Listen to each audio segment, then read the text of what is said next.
हाँ बच्चों, आज हम लोग देखेंगे एनिलीन। लास्ट चैप्टर में हमने अमाइन पढ़ा था। एनिलीन के भी कुछ रिएक्शंस थे। ये एनिलीन एक अलग से चैप्टर हम लोग पढ़ रहे हैं, जिसमें सबसे पहले हम लोग देखते हैं general method of preparation. Aniline क्या होता है? बेंजीन रिंग के ऊपर NH2 लगा हुआ है। बेंजीन रिंग के ऊपर NH2 लगा हुआ है तो N के ऊपर क्या है? लोन पेयर है। N के ऊपर जो लोन पेयर वो रेजोनेंस कर रहा है, इसलिए जो एनिलीन होगा अल्काइल अमाइन से कम बेसिक होगा, क्योंकि उसका लोन पेयर रेजोनेंस कर रहा है। चलिए अब बात करते हैं जनरल मेथड ऑफ प्रिपरेशन। तो सबसे पहले बात करेंगे लैब मेथड की। लैब में एनिलीन बनाने के लिए नाइट्रोबेंजीन का रिडक्शन कराया जाता है SN प्लस HCl से, तो क्या बनता है? एनिलीन। इंडस्ट्री में बनाने के लिए नाइट्रोबेंजीन का रिडक्शन Fe प्लस HCl से किया जाता है, तो क्या बनता है? एनिलीन। ये आपने एमाइन चैप्टर में भी देखा था। अगर फिनॉल की बात करें तो फिनॉल का डिहाइड्रेशन कराया जाता है अमोनिया के प्रेजेंस में और ZnCl2 के प्रेजेंस में। तो देखो यहां से OH और यहां से एक H मिलके H2O निकलेगा और NH2 यहां पर आके ऐड हो जाएगा। क्या बन जाएगा? एनिलीन। हॉफमैन ब्रोमामाइड रिएक्शन आपने पढ़ा होगा कि अमाइड का रिएक्शन KOH Br2 से कराते हैं तो क्या बनता है? कॉरस्पॉन्डिंग अमाइन प्लस KOH लिया है तो K2CO3, NOH लिया है तो NO2CH3। नेक्स्ट स्मिथ रिएक्शन, ये भी आपका पढ़ा हुआ है कि अगर कार्बोक्सिलिक एसिड है, बेंजोइक एसिड, और इसमें हाइड्राजोइक एसिड का रिएक्शन कंसंट्रेटेड H2SO4 से कराते हैं तो एनिलीन बनता है। और इसका भी मैकेनिज्म मैंने बताया था तो हॉफमैन ब्रोमाइड डिग्रेडेशन रिएक्शन जैसा ही होता है। तो ये सब रिएक्शन आपके पढ़े हुए हैं, लेकिन फिर भी मैंने एक बार लिख दिया कि एक जगह ये सब रिएक्शन आ जाएंगे। तो एनिलीन बनाने का मेथड ऑफ प्रिपरेशन, चाहे लैब मेथड की बात करें, इंडस्ट्रियल की बात करें या फिनॉल से बात करें, या इन सभी में क्या बनता था? नाइट्रीन बनता था और उसके बाद अल्काइल आइसोसाइनेट बनता था। आप बोलोगे सर और भी इसमें रिएक्शन पढ़ाया था, कर्टियस रिएक्शन, लॉसेंस रीअरेंजमेंट, तो वो सभी रिएक्शन आप चाहो तो यहां पर नोट कर सकते हो। तो पहले आप इसे नोट करें, उसके बाद और हम कुछ रिएक्शन देखेंगे।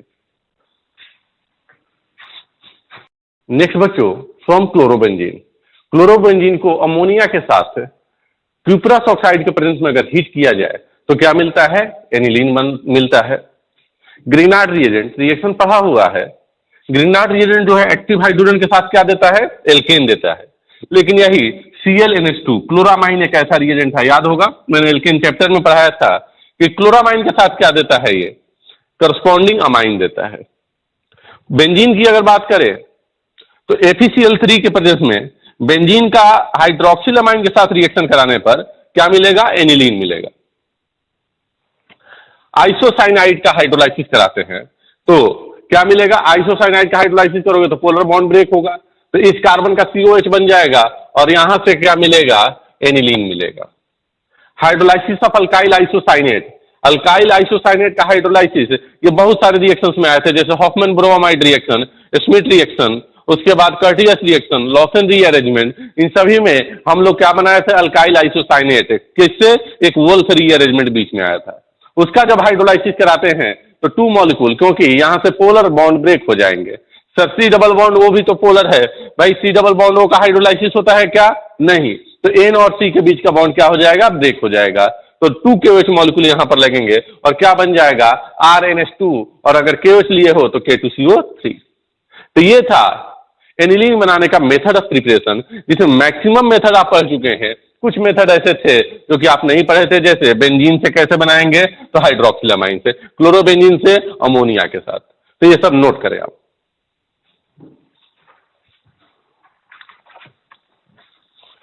जो फिजिकल प्रॉपर्टी की अगर बात किया जाए तो फ्रेश एनिलीन जो होता है कलरलेस होता है, ऑयली लिक्विड होता है, और अगर इसको कुछ देर के लिए छोड़ दिया जाए on standing, colour becomes dark brown due to action of air and light.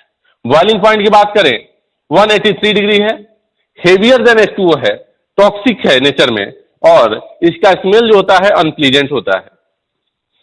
Chemical reaction की बात करें तो ये बेसिक नेचर का है, इसलिए एसिड के साथ रिएक्शन करके क्या देगा? सॉल्ट देगा। कार्बाइल अमाइन रिएक्शन शायद आपने पढ़ा है, टेस्ट ऑफ 1 डिग्री अमाइन। क्या है ये? टेस्ट है 1 डिग्री अमाइन का, टेस्ट ऑफ प्राइमरी अमाइन।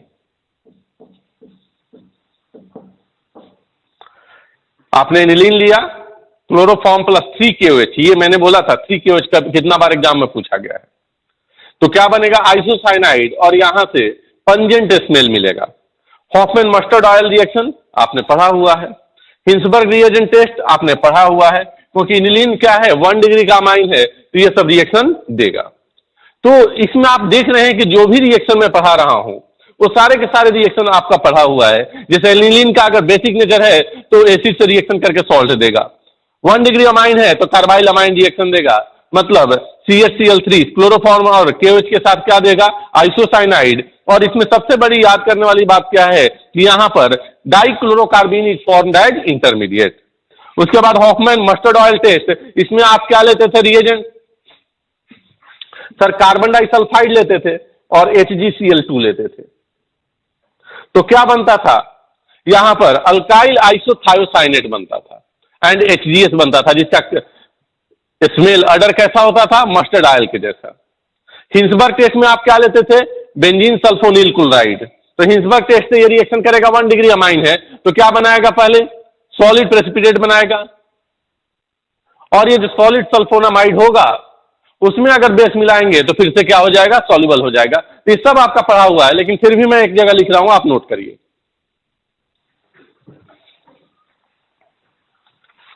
हाँ बच्चों, नेक्स्ट रिएक्शन, जैसे reaction of aniline with carbonyl compound.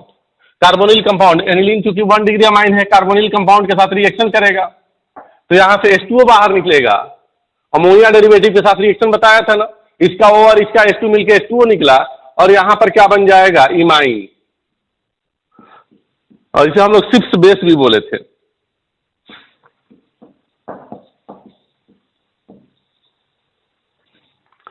इसी तरह से एनिलीन की अगर बात करें तो इसके पास एक्टिव हाइड्रोजन है, क्योंकि नाइट्रोजन से अटैच्ड हाइड्रोजन है। तो एक्टिव हाइड्रोजन सोडियम के साथ क्या देता है, H2 गैस। तो यहां से कौन सा गैस इवॉल्व होगा, H2 गैस इवॉल्व होगा। डाई एजोटाइजेशन रिएक्शन बहुत ही डिटेल में हमने पढ़ा था, और लास्ट लेक्चर में इसका समरी भी देखा था। तो डाइल्यूटाइजेशन रिएक्शन 1 डिग्री अमाइन चूंकि एनिलीन है, NaNO2 और HCl के साथ अगर 0 से 5 डिग्री टेम्परेचर की बात करें तो यहां पर क्या देता है, बेंजीन डाइजोनियम क्लोराइड। क्या है, बेंजीन डाइजोनियम क्लोराइड। ऑक्सीडेशन की बात करें एनिलीन का, तो एनिलीन का ऑक्सीडेशन जब कराते हैं KMnO4 के साथ तो डिफरेंट मीडियम में डिफरेंट प्रोडक्ट मिलता है। एसिडिक मीडियम में एनिलीन ब्लैक मिलेगा, बेसिक मीडियम में डाई एजोबेंजीन मिलेगा, और न्यूट्रल मीडियम में एजोबेंजीन प्लस नाइट्रोबेंजीन भी मिलेगा। कैरोज एसिड H2SO5 के साथ नाइट्रोबेंजीन और नाइट्रोसोबेंजीन मिलेगा, जबकि ट्राइफ्लोरो एसिटिक एसिड के साथ क्या मिलेगा, नाइट्रोबेंजीन। तो ये आपके लिए डिफरेंट रिएक्शन था, याद ही करना है और कुछ नहीं करना है, नोट करें। बच्चों अब हम लोग बात करेंगे कि जैसे एनिलीन की अगर बात किया जाए तो इसमें एरोमेटिक रिंग है, बेंजीन रिंग है, तो ये एक ESR भी देगा। तो क्या लिखेंगे, ESR in benzene ring, ESR in aniline. तो देखो सबसे पहले हम लोग बात कर लेते हैं ब्रोमिनेशन की।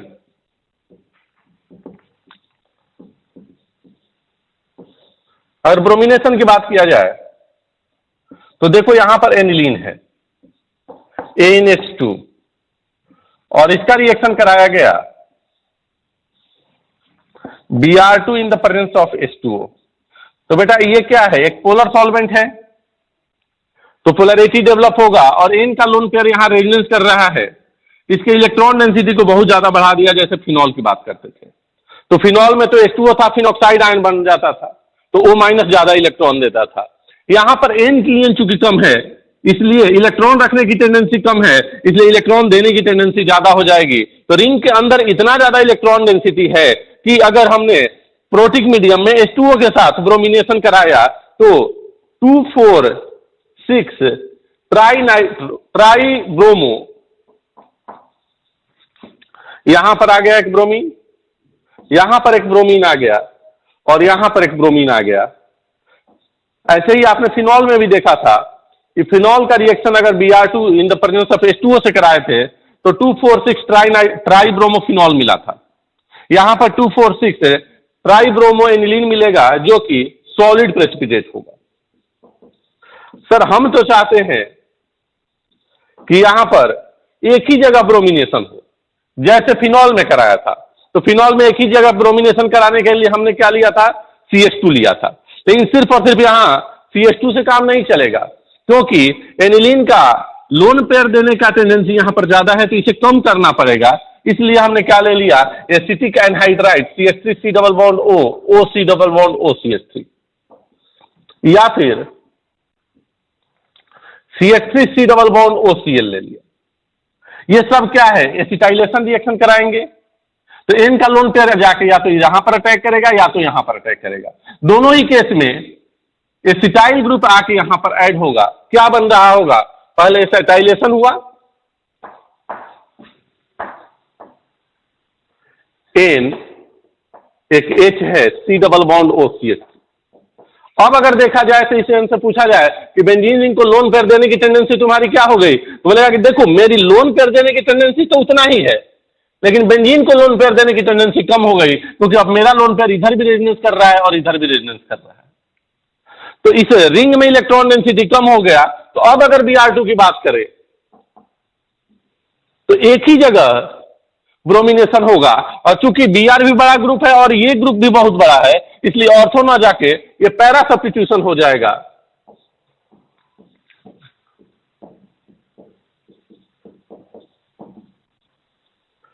और अब अगर इसका आप हाइड्रोलाइसिस करा लें, इसमें H2O डाल दें, तो इस बॉन्ड का हाइड्रोलाइसिस हो जाएगा और क्या बन जाएगा, NH2, और यहां पर आ जाएगा Br, बाई प्रोडक्ट में CH3COH आएगा। तो ये आपने क्या कराया, पहले एसाइलेशन कराया एनिलीन का, तो क्या बन गया, एन फिनाइल एसिटामाइड, और इसका Br2 से रिएक्शन कराया इन द प्रेजेंस ऑफ, यहां से CH3C डबल बॉन्ड OH चाहो तो ले लो, तो क्या बन जाएगा, Br पैरा पोजीशन पे आएगा। फिर हाइड्रोलाइसिस करा लिया तो यहां पर एनिलीन, मतलब एनिलीन का अगर मोनोब्रोमिनेशन कराना है तो पहले इसके न्यूक्लियोफिलिक नेचर को या बेसिक नेचर को कम करना पड़ेगा, और उसके बाद मोनोब्रोमिनेशन होगा। जबकि पोलर सॉल्वेंट में H2O के साथ ब्रोमिनेशन कराएं तो ट्राई ब्रोमो एनिलीन मिलेगा। नोट करिए,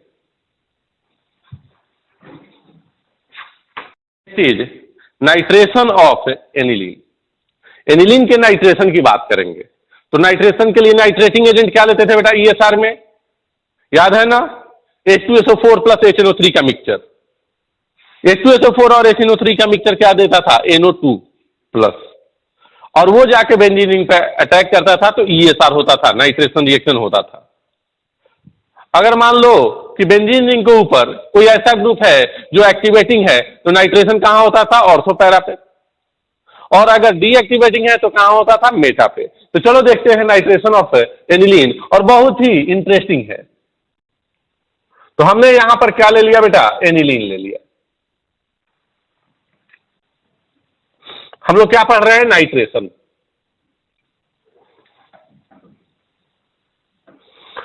और एनिलीन का HNO3 प्लस H2SO4 के मिक्सचर, जिसको नाइट्रेटिंग मिक्सचर बोलते हैं, रिएक्शन कराया तो हमें क्या मिलना चाहिए था, यहां से NO2 प्लस का फॉर्मेशन होना चाहिए था। ये सब पढ़ चुके हो आप। और ये NO2 प्लस जाके कहां अटैक करेगा, ऑर्थो पैरा पर। तो ऑर्थो नाइट्रो में एनिलीन, पैरा नाइट्रो एनिलीन मिलना चाहिए था। जबकि हमने रिएक्शन कराया तो ये देखा कि तीनों के तीनों मिल रहे हैं।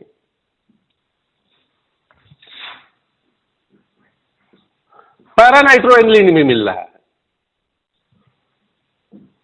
मेटा नाइट्रो एनिलीन भी मिल रहा है,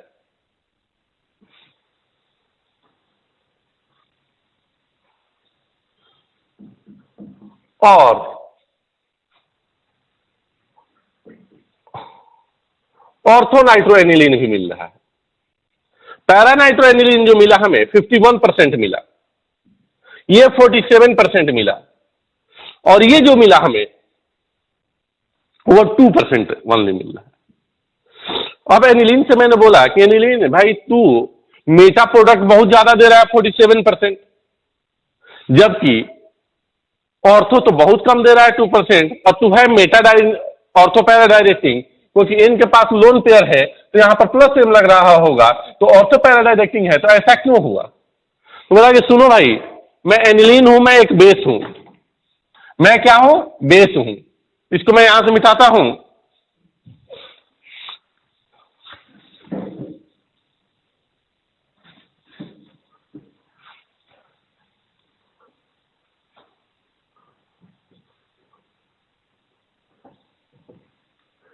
मैं एक बेस हूं, मेरे पास लोन पेयर है, और यहां पर इतने अच्छे अच्छे एसिड लिए गए हैं, तो मैं यहां पर H प्लस रिएक्शन करके एनिलीन से क्या बना लूंगा? Anilinium ion. और जैसे ही मैं एनिलीन से एनिलीनियम आयन बनाया, H प्लस लेके NH3 प्लस बनाया, अब मैं इलेक्ट्रॉन खींचने वाला हो गया, और इलेक्ट्रॉन खींचने वाला हो गया तो डीएक्टिवेटिंग हो गया, और डीएक्टिवेटिंग हो गया तो अब मेरे पास मेटा पर भी सब्स्टिट्यूशन होगा, मेटा डायरेक्टिंग हो गया। तो इससे रिएक्शन हुआ, कुछ इससे रिएक्शन हुआ, कुछ एनिलीन पे रिएक्शन हुआ, कुछ एनिलीनियम आयन पे रिएक्शन हुआ, इसलिए ऑर्थो, मेटा और पैरा तीनों प्रोडक्ट मिला। तो हमने बोला कि कुछ ऐसा किया जाए कि तू मेटा प्रोडक्ट नहीं दे, सिर्फ और सिर्फ पैरा प्रोडक्ट दे, तो उसके लिए मुझे क्या करना पड़ेगा? तो इसने बोला कि तुम्हारे पास तो तरीका पता है, मेरे बेसिक स्ट्रेंथ को तुम कम कर दो। तो बेसिक स्ट्रेंथ के कम करने के लिए हमने क्या किया? एनिलीन लिया और एनिलीन का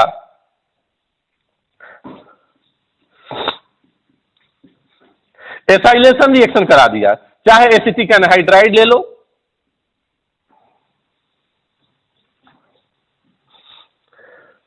या एसिटाइल क्लोराइड ले लो, दोनों रिएक्शन सेम ही होगा ना बेटा।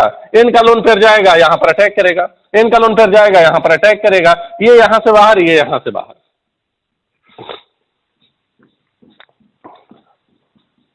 क्या बनेगा? NH3 double bond O CH3। इसका नाम मैंने क्या बताया था? एन फिनाइल एसिटामाइड, या इसका एक और नाम है एसिटलाइड।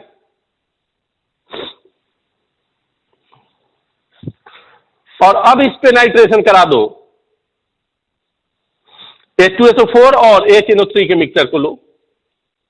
तो अब ये N का लोन पेयर जो पहले यहां पर बेसिक हुआ करता था, अब कम बेसिक हो गया। क्यों भाई? अब ये N का लोन पेयर इधर रेजोनेंस तो कर ही रहा था, इधर भी करने लगा, तो अब इसको H प्लस लेने की टेंडेंसी कम हो जाएगी। तो यहां से जो अब NO2 प्लस बनेगा, वो इसके अकॉर्डिंग जाकर अटैक करेगा। और कहां अटैक करेगा? इन का लोन पेयर है, बोलेगा कि मैं एक्टिवेटिंग हूं, ऑर्थो पैरा डायरेक्टिंग। क्योंकि ऑर्थो पे ये बड़ा सा ग्रुप है, ये बड़ा सा ग्रुप है, इसलिए ऑर्थो पे नहीं सब्स्टिट्यूशन होगा। कहां पर होगा? मेजर पैरा पे होगा।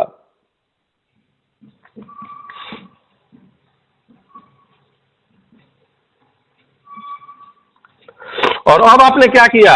इसमें H2O डाल दिया, मतलब हाइड्रोलाइसिस करा दिया, तो C पे माइनस, N पे प्लस, प्लस पे C पे प्लस और N पे माइनस, क्योंकि N की N ज्यादा है, C की N कम है, तो ये बॉन्ड इधर ब्रेक होगा। माइनस के पास H2O का H प्लस जाएगा, क्या बन जाएगा यहां पर? NH2 और यहां पर NO2। तो हम चाहते थे कि मेटा प्रोडक्ट नहीं मिले, पैरामेजर मिले, तो इसके लिए हमें क्या कराना पड़ा? पहले एसिटाइलेशन कराना पड़ा और उसके बाद रिएक्शन कराना पड़ा। इसे आप नोट करें।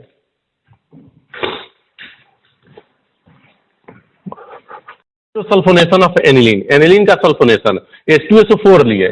H2SO4 एक एसिड है और एनिलीन एक बेस है, तो क्या हो जाएगा? एसिड बेस रिएक्शन, और क्या बन जाएगा? सॉल्ट बन जाएगा, NH3 plus and HSO4 minus. अब इसको हमने हीट कर दिया, ये क्या है? एसिड बेस रिएक्शन था। अब हमने क्या किया? इसे हीट कर दिया, कितना? 453 केल्विन से 473 केल्विन।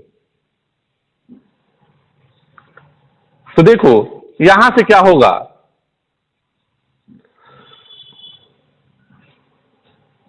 यहां पर NH2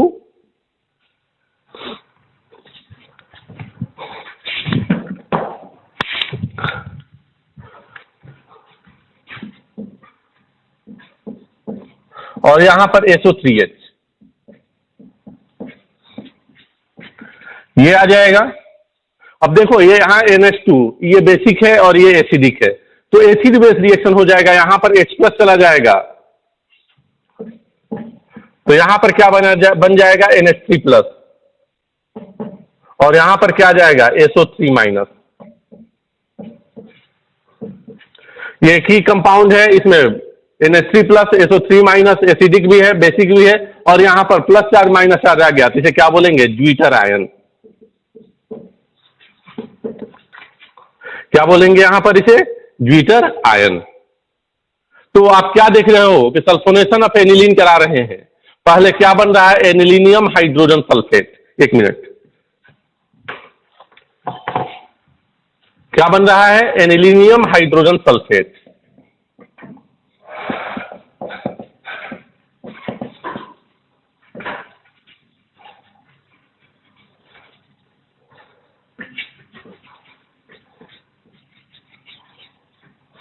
और जब इसको हीट कर रहे हो तो क्या बन रहा है? इसको बोलते हैं सल्फानिलिक एसिड।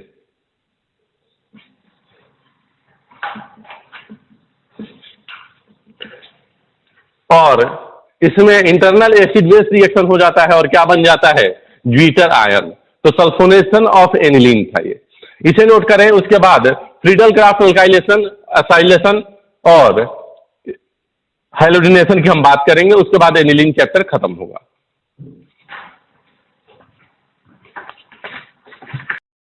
नेक्स्ट बच्चों है क्या? नाइट्रोबेंजीन। नाइट्रोबेंजीन कैसे बनता है? तो आपने देखा था कि अगर बेंजीन का नाइट्रेशन रिएक्शन करा दे तो नाइट्रोबेंजीन बनेगा। एनिलीन का CH3COOH से रिएक्शन करा दिया जाए तो भी क्या बनता है? नाइट्रोबेंजीन। और बेंजीन डाइजोनियम क्लोराइड का NaNO2 से रिएक्शन करा दिया जाए तो क्या बनता है? नाइट्रोबेंजीन। केमिकल रिएक्शन नाइट्रोबेंजीन की अगर देखा जाए तो इसका रिडक्शन सबसे ज्यादा जरूरी है, बहुत इंपॉर्टेंट है, क्योंकि डिफरेंट डिफरेंट मीडियम में डिफरेंट डिफरेंट प्रोडक्ट मिलता है। अगर आपने रिडक्शन Zn प्लस एक्वा से NOH कराया तो ये कंपाउंड मिल जाएगा, ठीक है? Benzene NH, single bond NH benzene, जबकि यही Zn प्लस कंसंट्रेटेड NOH से कराया तो क्या बन जाएगा? दोनों H भी हट जाएगा और यहां पर क्या आ जाएगा? डबल बॉन्ड आ जाएगा। नाइट्रोबेंजीन का रिडक्शन Fe और स्टीम से कराते हैं तो नाइट्रोसोबेंजीन बन जाता है। नाइट्रोबेंजीन का रिडक्शन आप Zn प्लस NH4Cl से कराते हो तो क्या बन जाता है? बेंजीन के ऊपर NHOH आ जाएगा, हाइड्रोक्सी ग्रुप आ जाएगा, और ये कुछ देर में आइसोमेरिक चेंज होकर क्या बना लेगा? Para aminophenol. तो नाइट्रोबेंजीन में ये जो रिएक्शन थे काफी इंपॉर्टेंट थे कि इनका मेथड ऑफ प्रिपरेशन क्या है। इसमें एक नया रिएक्शन आपको दिख रहा है कि एनिलीन का रिएक्शन CH3COH से कराया जाए, ऑक्सीडेशन रिएक्शन, तो क्या बनेगा? नाइट्रोबेंजीन। या फिर डाइजोनियम सॉल्ट जो है उसका NaNO2 HCl से रिएक्शन कराओगे तब भी क्या बन जाएगा? यहां पर नाइट्रोबेंजीन। रिडक्शन की अगर बात करें तो ये रिडक्शन जो है डिफरेंट डिफरेंट मीडियम में डिफरेंट डिफरेंट कंपाउंड देता है, नोट करें।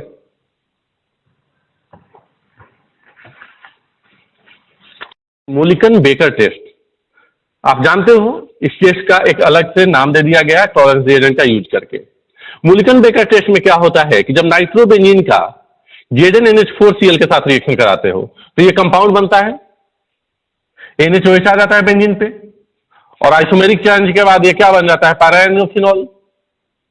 ये जैसे ही कंपाउंड मिला उसमें आपने टॉलरेंस रिएजेंट मिला दिया जो कि एक माइल्ड ऑक्सीडाइजिंग एजेंट है, तो इसे नाइट्रोसोबेंजीन बना देता है और सिल्वर मिरर Ag डिपोजिट हो जाता है। इस रिएक्शन का नाम क्या है? Mulliken-baker test. एक रिएक्शन छूट गया था एनिलीन में कि एनिलीन जो है फ्रीडल क्राफ्ट अल्काइलेशन या असाइलेशन नहीं देता। रीजन क्या है कि जो AlCl3 है ये क्या है? लेविस एसिड, और लेविस एसिड है तो यहां पर एसिड बेस रिएक्शन हो जाएगा और एडक्ट का फॉर्मेशन हो जाएगा। ये मैंने फ्रीडल क्राफ्ट रिएक्शन में भी पढ़ाया था कि एनिलीन जो है फ्रीडल क्राफ्ट रिएक्शन डायरेक्टली नहीं देता है, क्योंकि ये क्या है? एक एसिड है, लेविस एसिड, जहां बैकेंड ऑर्बिटल है, तो एडक्ट का फॉर्मेशन हो जाएगा और नाइट्रोजन अपना लोन पेयर दे देगा तो इसमें प्लस चार्ज डीएक्टिवेटिंग ग्रुप हो जाएगा। अब बेटा ये डीएक्टिवेटिंग ग्रुप है, तो डीएक्टिवेटिंग ग्रुप अगर बेंजीन पे लगा है तो वो अल्काइलेशन रिएक्शन देता है क्या? नहीं। इसलिए डायरेक्ट फ्रीडल क्राफ्ट अल्काइलेशन और एनिलीन इज नॉट पॉसिबल। तो हमें क्या करना होगा? पहले इसके बेसिसिटी को कम करने के लिए हम CH3COCl या एसिटिक एनहाइड्राइड से रिएक्शन कराया तो एसिटिलाइड बन गया। अब यहां पर बेसिक स्ट्रेंथ कम हो गया क्योंकि लोन पेयर दोनों तरफ रेजोनेंस करने लगा। अब इस पे अल्काइलेशन रिएक्शन कराओगे तो ये चूंकि बड़ा ग्रुप है इसलिए पैरा पोजीशन पे CH3 गया। फिर हाइड्रोलाइसिस कराओगे तो ये बॉन्ड यहां से ब्रेक हुआ, N की N ज्यादा है तो यहां पर माइनस चार्ज के पास H प्लस गया, क्या बन जाएगा? NH2, तो पैरा मिथाइल एनिलीन बन गया। तो ये था नाइट्रोबेंजीन और एनिलीन से जितने भी रिलेटेड रिएक्शंस थे, आप इसे नोट करें। उसके बाद अलग कंपाउंड की हम लोग बात करेंगे। था नाइट्रोजन कंटेनिंग कंपाउंड। इसमें लगभग सारे रिएक्शंस को हम लोग पढ़ चुके हैं, लेकिन फिर भी अगर आपको लगता है कि सर कोई रिएक्शन छूट रहा है, तो आप मेरे मैसेज करोगे। इसका जो पीडीएफ फाइल है थ्योरी का भी और क्वेश्चन का, दोनों का मैं अपलोड कर दूंगा, जिससे आप इसके थ्योरी, क्योंकि इसमें थ्योरी पार्ट कुछ ज्यादा आपको मिलेगा, उससे आप एक बार अच्छी तरह से पढ़ोगे, तो आप अच्छी तरह से इस पूरे अमाइन चैप्टर को, नाइट्रोजन कंटेनिंग कंपाउंड को तैयार रखेंगे, क्योंकि हर साल नीट में 1 से 2 क्वेश्चन आपको मिलेंगे ही मिलेंगे। तो मिलते हैं नेक्स्ट लेक्चर में एक नए एनर्जी के साथ। उसमें हम लोग स्टार्ट करेंगे बायोमॉलिक्यूल्स। Thank you.